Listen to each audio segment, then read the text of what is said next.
Hello students, let's read the question. RNA interference is used for which of the following purposes in field of biotechnology?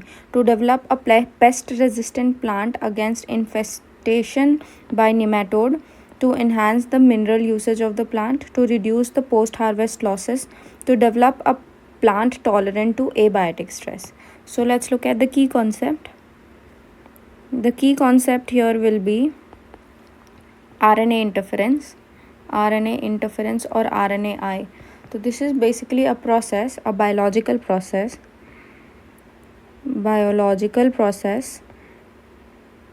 जिसमें कि जो हमारा RNA होता है, RNA molecule जो होता है वो टारगेट करता है एक स्पेसिफिक mRNA को और इसको साइलेंस कर देता है,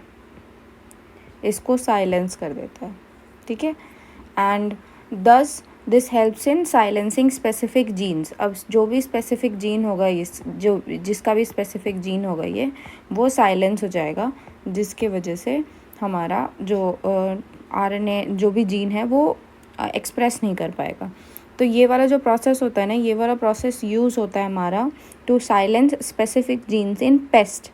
और पेस्ट में स्पेसिफिक जीन्स अगर साइलेंस कर देगा तो डैमेज नहीं होगा क्रॉप्स को, ठीक है. तो नीमेटोड में करता है और पेस्ट रेजिस्टेंट प्लांट में यूज़ होता है. और नीमेटोड में अगर कोई स्पेसिफिक जीन साइलेंस कर देगा तो वो डैमेज नहीं कर पाएगा इन क्रॉप्स को. Therefore this is the correct answer. And let's look at the other options. To enhance mineral usage of the plant. तो जब मिनरल यूसेज की बात आती है तो मिनरल अपटेक जो होता है that involves modifying the mineral Uptake के लिए किसको मॉडिफाई करना पड़ेगा? मेटाबॉलिक पाथवेज को मॉडिफाई करना पड़ेगा. और मेटाबॉलिक पाथवेज के अलावा हम रूट आर्किटेक्चर को भी कर सकते हैं मॉडिफाई. रूट आर्किटेक्चर को मॉडिफाई करेंगे तो इससे क्या होगा, ये जो प्रोसेस होता है ये ट्रेडिशनल ब्रीडिंग से भी हो सकता है, ट्रेडिशनल ब्रीडिंग से भी पॉसिबल है.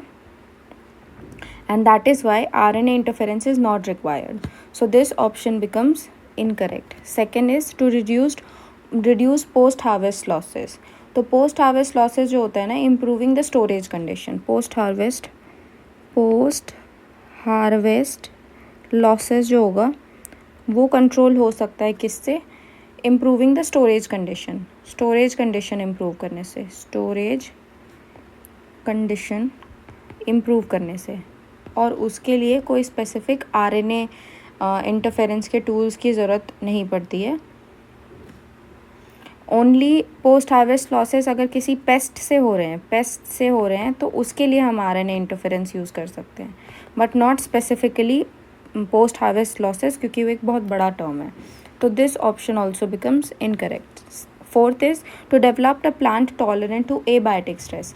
तो एबायोटिक स्ट्रेस लाइक ड्राउट वगैरह, या फिर अगर हम बाकी एक्सट्रीम टेम्परेचर्स की बात करें तो स्ट्रेस रेगुलेटर्स को हम कंट्रोल कर सकते हैं RNA इंटरफेरेंस से.